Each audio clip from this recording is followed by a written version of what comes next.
percaya Allah yang kekal, yang oleh sabda kita kenal. Bapa pencipta alam semesta, yang mengasihi manusia. Aku percaya putra tunggalnya yang disalibkan di Golgota, yang dari kubur bangkit dan menang, naik ke surga dalam terang. Aku percaya pada Roh Kudus yang mendiami kita terus. Aku percaya gereja yang esa, ku jadi suci di dalamnya.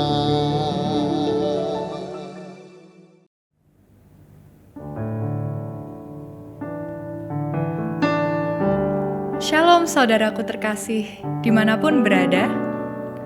Kita berjumpa lagi dalam ibadah Innovative Generation pada minggu ini. Sebelum kita memulai ibadah kita pada hari ini, mari kita bersama mengucapkan, pertolongan kita adalah di dalam nama Tuhan yang menjadikan langit dan bumi.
Saudaraku, mari kita datang kepada Tuhan dengan hati yang ingin mengakui dosa kita. Mari kita memohon pengampunan dari Tuhan.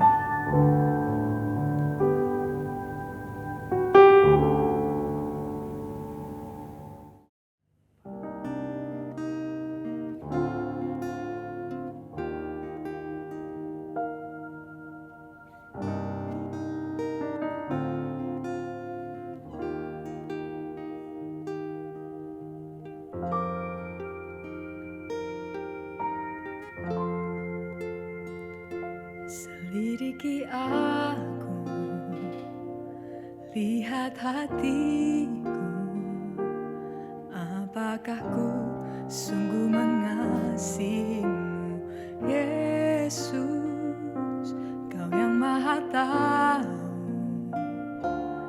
dan menilai hidupku, tak ada yang tersembunyi bagimu. Telah kulihat kebaikan-Mu yang tak pernah habis di hidupku.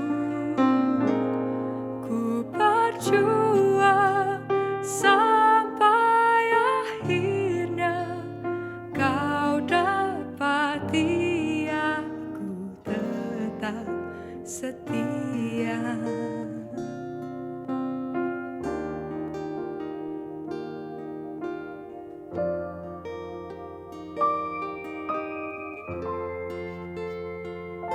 Selidiki aku, lihat hatiku, apakah ku sungguh mengasihimu, Yesus, Kau yang Maha Tahu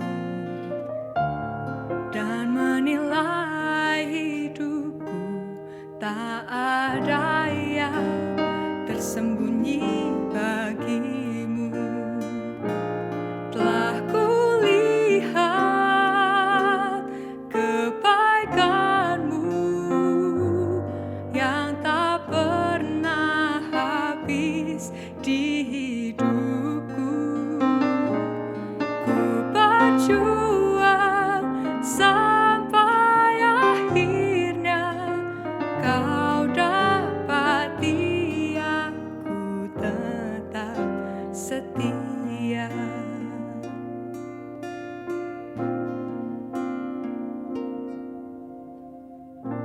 Tuhan, Engkau melihat seluruh kehidupan kami ya Tuhan. Engkau mengerti seluruh isi hati kami. Engkau mengerti segalanya yang ada di dalam hati kami ini untuk-Mu ya Tuhan.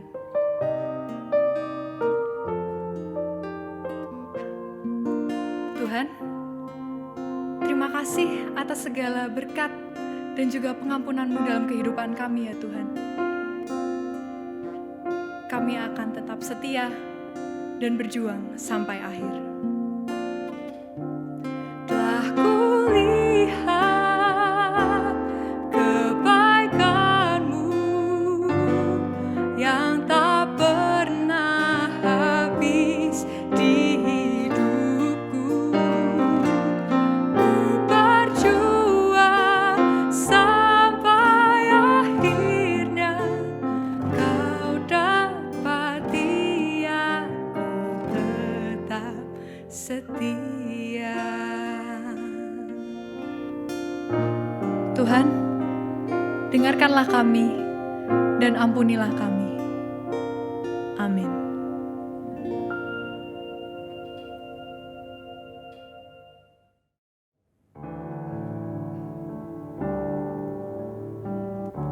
Saudaraku, mari kita bersama bersukacita menyambut berita anugerah sebagaimana tercantum dalam 1 Petrus pasal 2 ayat 24 sampai dengan 25. Ia sendiri telah memikul dosa kita di dalam tubuhnya di kayu salib, supaya kita yang telah mati terhadap dosa hidup untuk kebenaran. oleh bilur-bilurnya kamu telah sembuh. Sebab dahulu kamu sesat seperti domba, tetapi sekarang kamu telah kembali kepada gembala dan pemelihara jiwamu.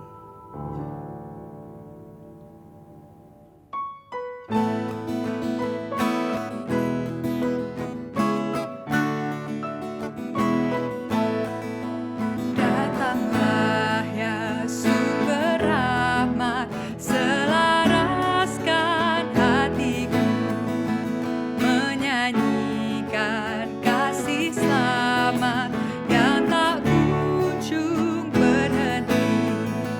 Ajar aku mada indah, kita balai sorgamu. Aku puji gunung kokoh, gunung pengasihanmu.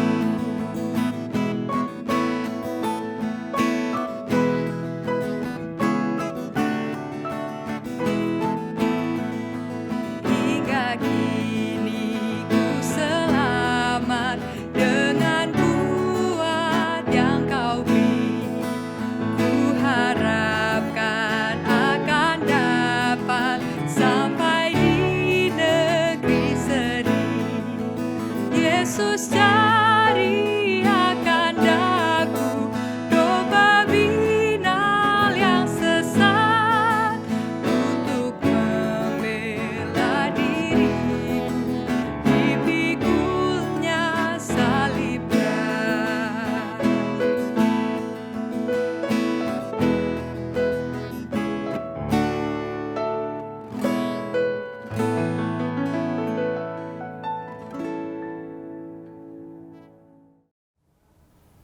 Sahabat semua yang dikasihi Tuhan, mari sama-sama kita berdoa dan membangun komitmen kita di hadapan Tuhan. Mari kita berdoa.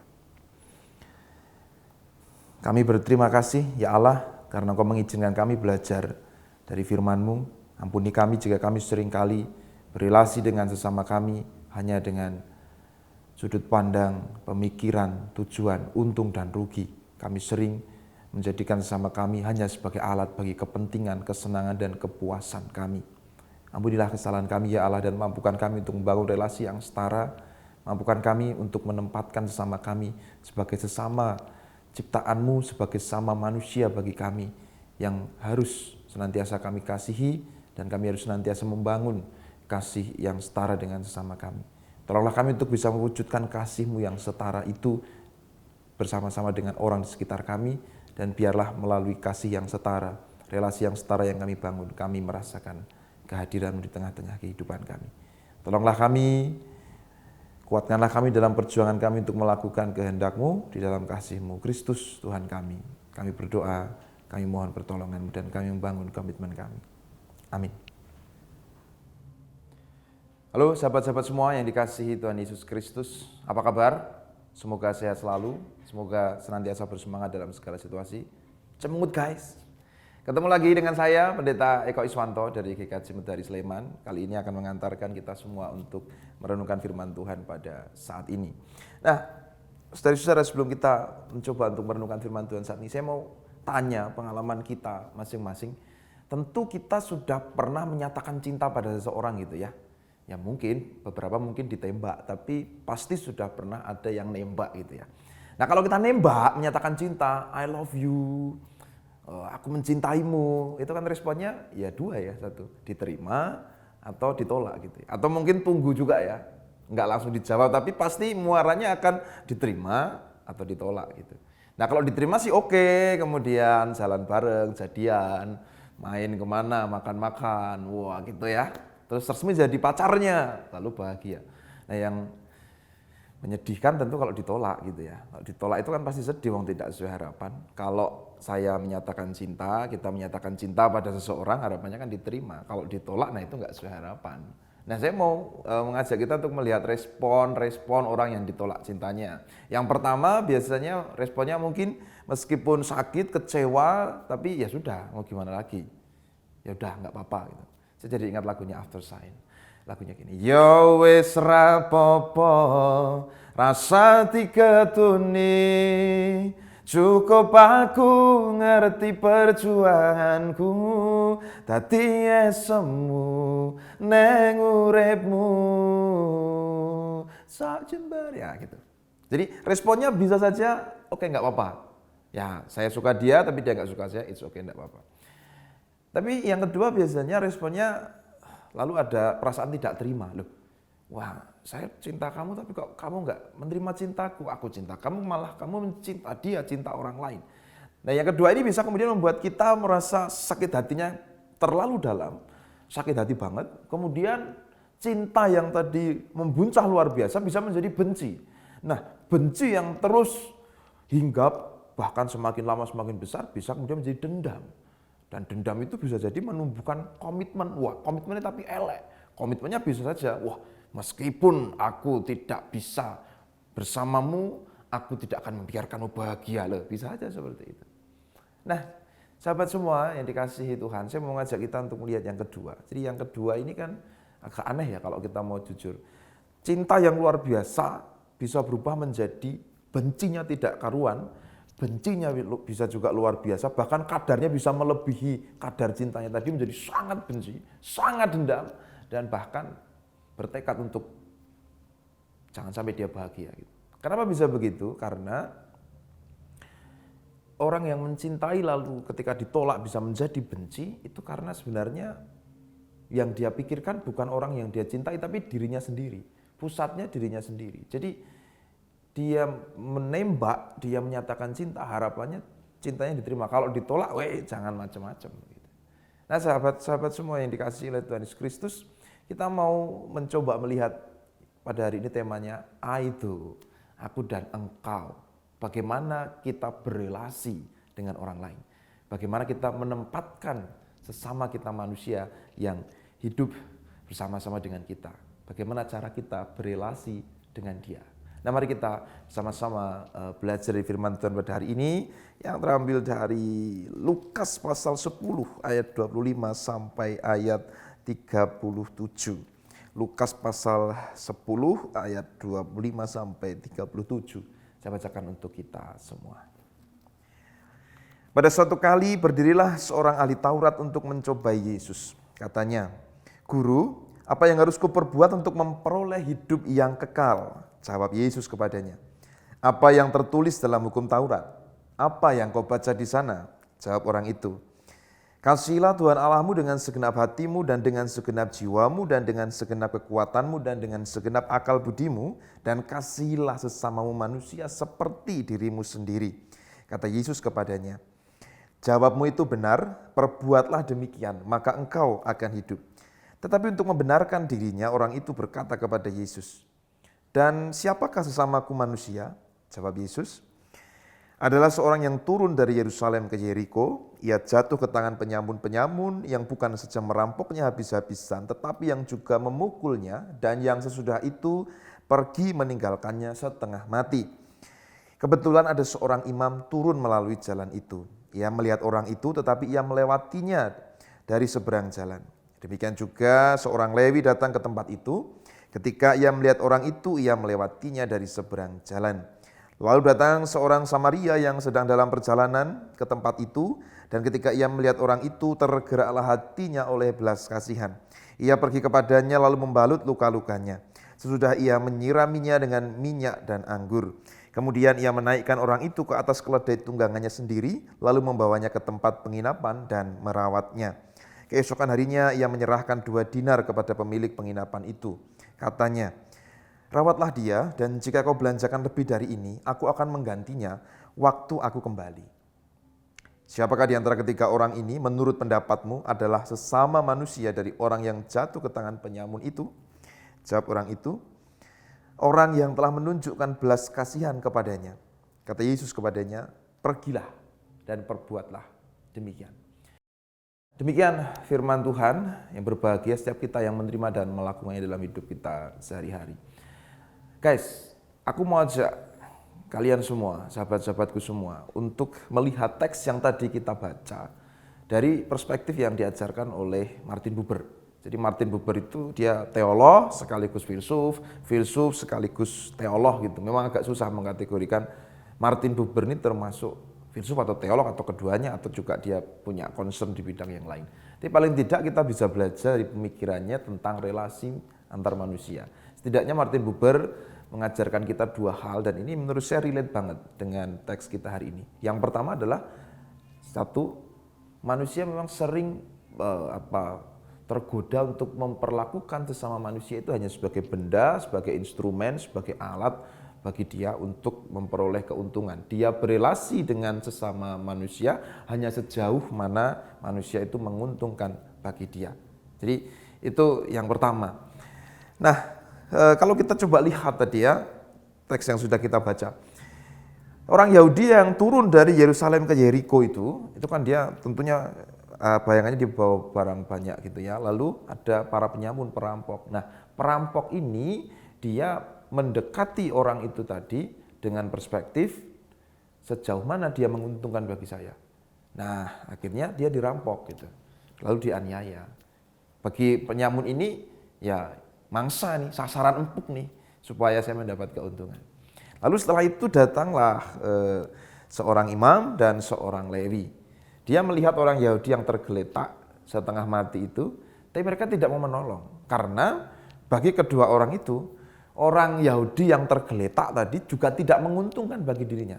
Jadi coba lihat, imam tadi dan seorang Lewi itu walaupun tidak merampok, tidak menganiaya, tetapi dengan tidak peduli, tidak menolong, sama saja sebenarnya pikirannya yang beroperasi dalam pikirnya sama dengan penyamun tadi, yaitu sejauh mana orang ini menguntungkan. Begitu nggak menguntungkan, rasuti nulung gitu.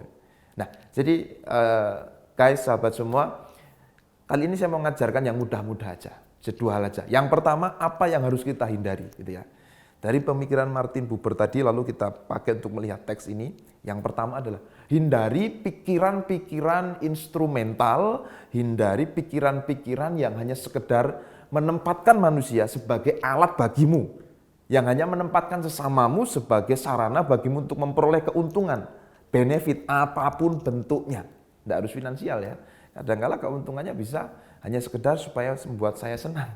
Kalau saya senang ya, kalau dia membuat saya senang it's okay. Tapi kalau kemudian dia harus berbagi kesusahan dengan saya sehingga saya menjadi dirugikan secara waktu, secara apapun, woi jangan sampai gitu, sama saja sebenarnya. Jadi pokoknya satu, hindari cara kamu berelasi dengan siapapun itu hanya perhitungan untung rugi dan sejauh mana orang-orang itu bisa menyenangkan untukmu gitu.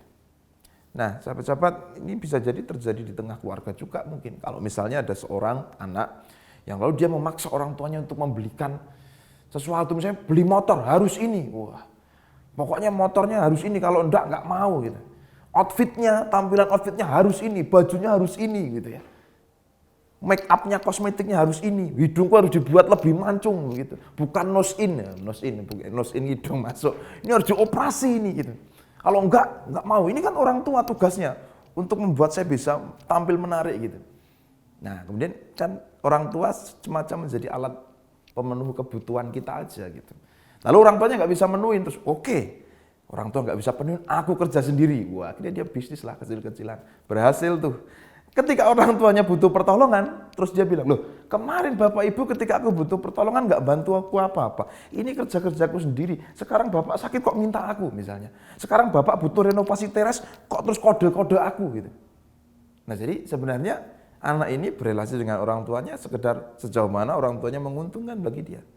Sekedar untuk memenuhi kebutuhan hidupnya. Dan bahkan ketika dia merasa sudah bisa berdiri sendiri, orang tuanya selama ini tidak bisa mencukupi kebutuhannya seperti yang dia inginkan, dia nggak mau lagi bantu orang tuanya. Jadi cara dia berelasi dengan orang tuanya ya sama, perhitungan untung rugi saja dan sejauh mana aku bisa memanfaatkan dia. Guys, ingat ini, kamu boleh catat, kamu boleh bikin status sekarang juga enggak apa-apa. Satu, jadi jangan berelasi dengan seseorang siapapun itu hanya dengan perhitungan untung rugi. Dan hati-hati ini bisa meresap dalam pikiran kita, tidak harus dengan orang jauh, bahkan dengan pacarmu, dengan orang tuamu, dengan adikmu, dengan sahabatmu, dengan tetanggamu, bisa saja caramu berelasi selama ini masih sekedar untung rugi. Masih sekedar sejauh mana orang itu menguntungkan bagi saya. Selagi dia tidak menguntungkan, aku nggak mau lagi tahu apapun tentang dia. Itu yang pertama yang harus kalian hindari.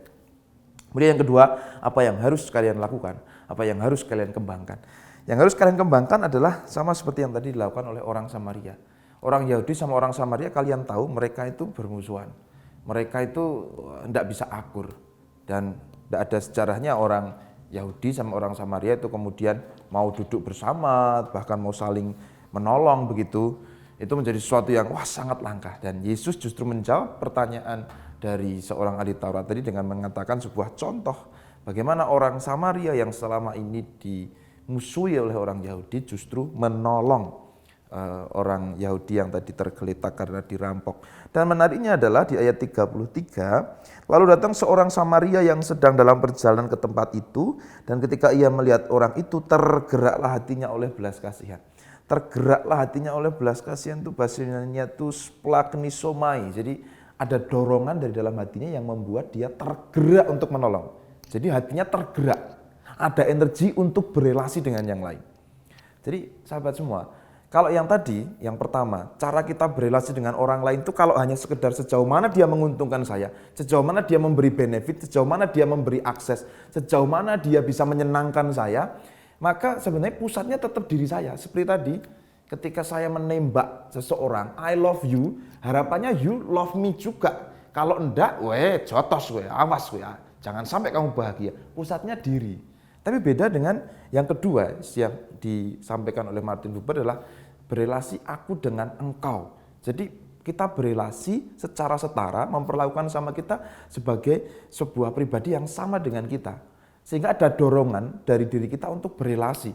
Pusatnya bukan lagi diriku, tapi relasi yang terbangun antara aku dan engkau. Makanya tadi splagnisomai, tergerak oleh belas kasihan. Compassion itu sebenarnya dari hati, itu terdorong mau nggak mau, itu seperti kekuatan yang kemudian mengarahkan saya untuk berelasi, untuk menolong, untuk membantu, untuk mengerti perasaannya, untuk memahami yang dibutuhkan, dan untuk memberikan apa yang saya bisa untuk tolong. Gerakan itu, pusatnya relasi. Itu yang perlu kita kembangkan, yang perlu kita lakukan. Mulai sekarang berelasilah dengan siapapun dengan memperlakukan dia secara setara, seperti kamu memperlakukan dirimu sendiri. Pahami apa yang menjadi kebutuhannya, apa yang dirasakannya, apa kesedihannya, apa kekhawatirannya, dan sungguh-sungguh membangun relasi yang penuh dengan cinta, dengan kasih, dengan ketulusan. Jadi jangan lagi perhitungan transaksional, jangan lagi kemudian sekedar bagaimana dia menguntungkan saya, tapi ada gerakan untuk membangun relasi bersama dan pusatnya adalah di dalam relasi itu sendiri. Nah, kalau kita berhasil melakukan yang kedua, seperti seorang Samaria tadi yang terdorong oleh belas kasihan, memperlakukan sesamanya dengan setara, dengan penuh cinta, memperlakukan sesamanya walaupun ada banyak batasan, walaupun ada banyak persoalan, ada banyak hambatan, tapi tetap mau memperlakukan secara setara, maka disitulah Tuhan hadir. Maka disitulah kita bisa merasakan kehadiran engkau. Aku berelasi dengan engkau sama-sama setara, maka engkau yang absolut, engkau yang besar, Tuhan itu hadir. Nah itu yang kedua ya, jadi memperlakukan sesamamu seperti kamu memperlakukan dirimu sendiri dengan tulus, dengan penuh cinta, dan memperlakukan sesamamu sebagai sesama manusia yang setara. Kalau kamu bisa melakukan itu, Tuhan hadir. Dan kalau kamu bisa membangun cinta, kasih, persahabatan yang tulus dengan sesama manusia, maka itu akan mendorongmu untuk bisa mengembangkan persahabatan juga yang tulus dengan ciptaan yang lain. Saya agak merasa ironis kalau misalnya ada seseorang yang sangat mencintai kucingnya, sangat mencintai anjingnya, sangat mencintai kelincinya atau hamsternya, dirawat begitu rupa, dibelikan pakaian, makanan yang enak-enak. Wah, sayang banget sama hewan piaraannya. Atau mungkin sayang banget dengan motornya, sayang banget dengan gitarnya, dengan sepatunya, sayang banget dengan benda-benda miliknya. Tapi pada saat yang bersamaan dia memusuhi, benci banget sama saudaranya, benci banget sama tetangganya. Sebenarnya dia kasih sayangnya pada benda-benda, pada hewan tadi cuma semu sebenarnya. Kalau itu tidak bisa diuji dengan bagaimana kasihnya kepada sama manusia. Maka sekarang perlakukan sama manusia dengan mengasihinya dengan tulus, dengan penuh cinta, maka pasti kita akan terdorong untuk bisa mengembangkan kasih yang tulus dengan ciptaan yang lain, dengan alam semesta ini. Oke guys, sahabat semua yang dikasihi Tuhan. Mari kita bersama-sama bisa memperlakukan setiap orang yang kita jumpai dengan setara, bukan untung rugi, bukan dalam kacamata instrumental atau transaksional, bukan relasi ekonomis semata. Walaupun ekonomi perlu, uang itu perlu, tapi memang segala sesuatunya tidak selalu bisa diukur dengan uang. Ada yang lebih dalam, yaitu berelasi secara pribadi. Hindari setiap pikiran yang hanya sekedar menempatkan orang lain sebagai caramu untuk mendapat keuntungan. Dan berelasilah dengan tulus dengan setiap orang yang kamu jumpai. Perlakukan dia dengan sungguh-sungguh dengan tulus, bagaimana dia hadir sebagai pribadi sesamamu manusia yang setara. Kalau kamu bisa melakukannya dengan tulus, maka Tuhan akan hadir di sana. Dan jangan hanya sekedar kata-kata tentunya, tapi perbuatlah itu. Sebagaimana dikatakan Tuhan, tidak penting sebenarnya kita konsepnya, kita paham dan kita bisa mengucapkan dengan baik, tapi kalau kita tidak melakukannya. Lakukan itu, bangun relasi yang setara dimanapun kamu berada, bukan lagi untung rugi. Rasakan kehadiran Tuhan melalui relasi setara yang kamu bangun dengan sesamamu. Tuhan Yesus memberkati. Amin. Mari bersama-sama kita saat hening sejenak dan kita membangun komitmen kita di hadapan Tuhan.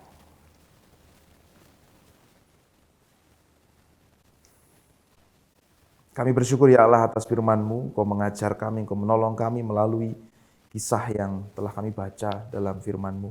Maka biarlah kami bisa membangun kehidupan kami dengan penuh kasih, ketulusan, dengan kasih yang setara yang kami bangun dengan orang-orang di sekitar kami. Ampuni kami jika kami masih seringkali berpikir untung dan rugi, dan kami juga masih seringkali menjadikan diri kami sebagai pusat dari setiap tujuan hidup kami.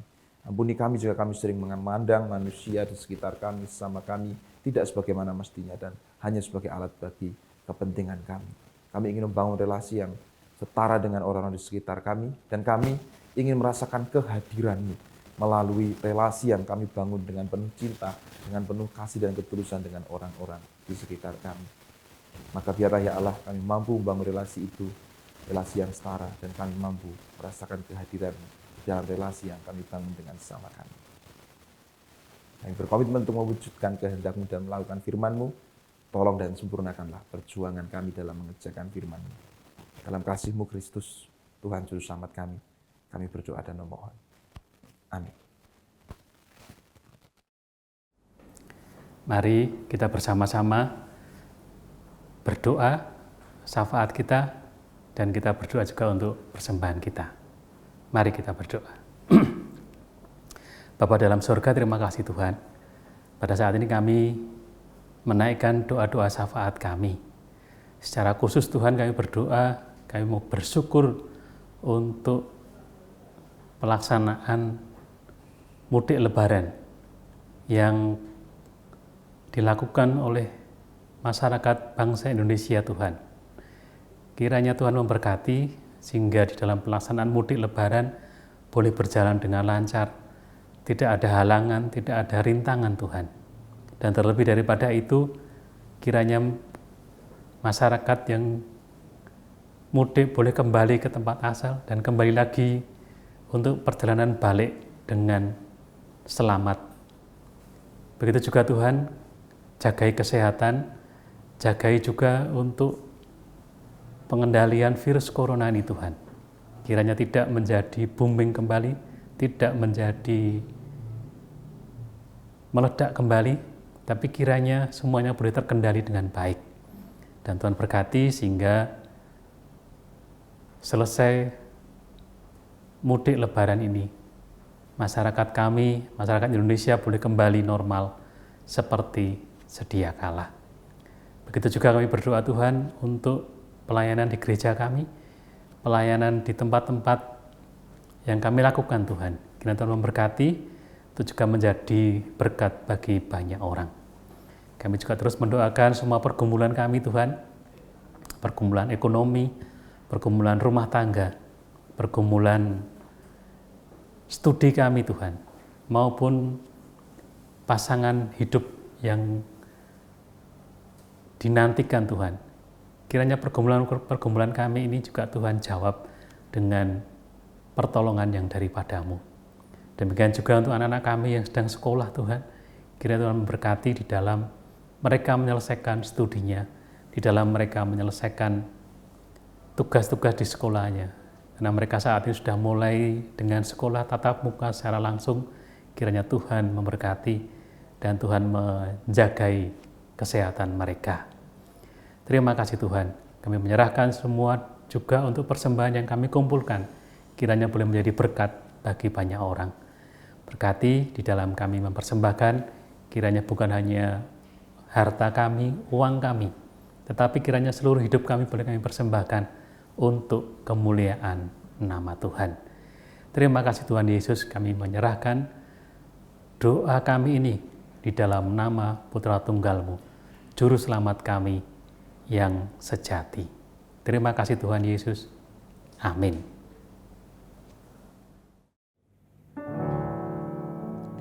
Saudaraku yang terkasih, mari kita bersama mempersembahkan hidup kita kepada Tuhan sambil menghayati Ratapan pasal 3 ayat 22 sampai dengan 23 yang berbunyi, tak berkesudahan kasih setia Tuhan, tak habis-habisnya rahmat-Nya, selalu baru tiap pagi, besar kesetiaan-Mu.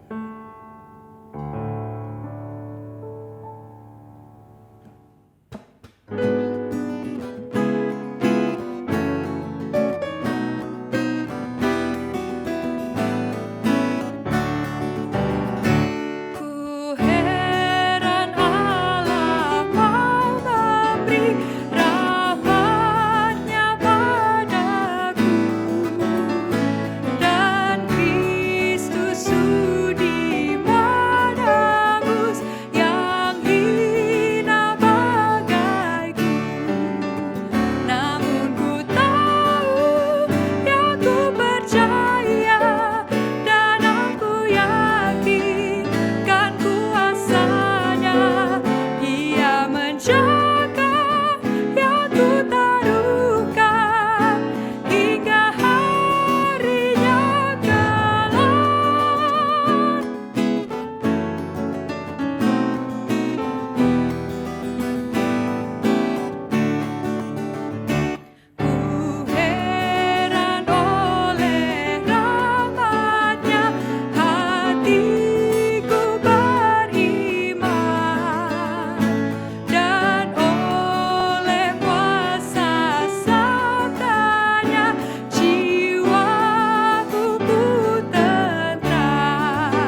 Sahabat semua yang dikasihi Tuhan, kini arahkanlah hatimu kepada Tuhan, terimalah berkat-Nya dan lakukanlah firman-Nya. Tuhan memberkati engkau dan melindungi engkau. Tuhan menyinari engkau dengan wajah-Nya dan memberi engkau kasih karunia. Tuhan menghadapkan wajah-Nya kepadamu, memberimu damai sejahtera, memampukanmu untuk membangun relasi yang setara dengan sesamamu dan merasakan kehadiran Tuhan dalam relasimu sekarang ini sampai selama-lamanya. Amin.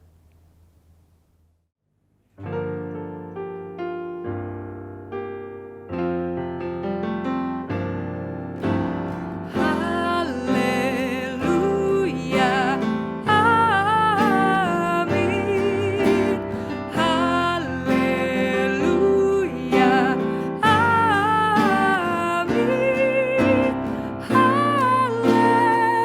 haleluya, haleluya, amin. Haleluya, amin. Haleluya, amin. Haleluya, haleluya, haleluya,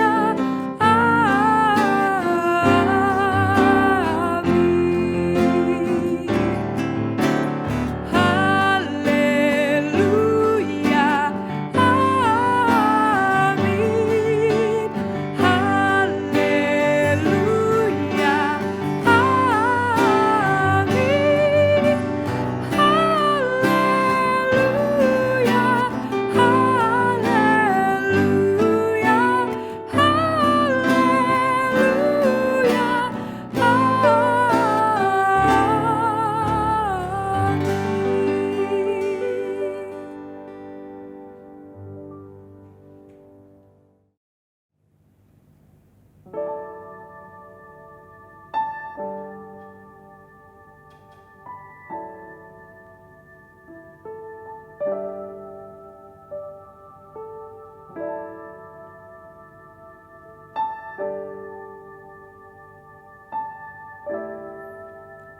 Saudaraku yang terkasih, selamat menjalankan ibadah yang sebenarnya dalam kehidupan sehari-hari, dan sampai jumpa di ibadah Innovative Generation minggu depan.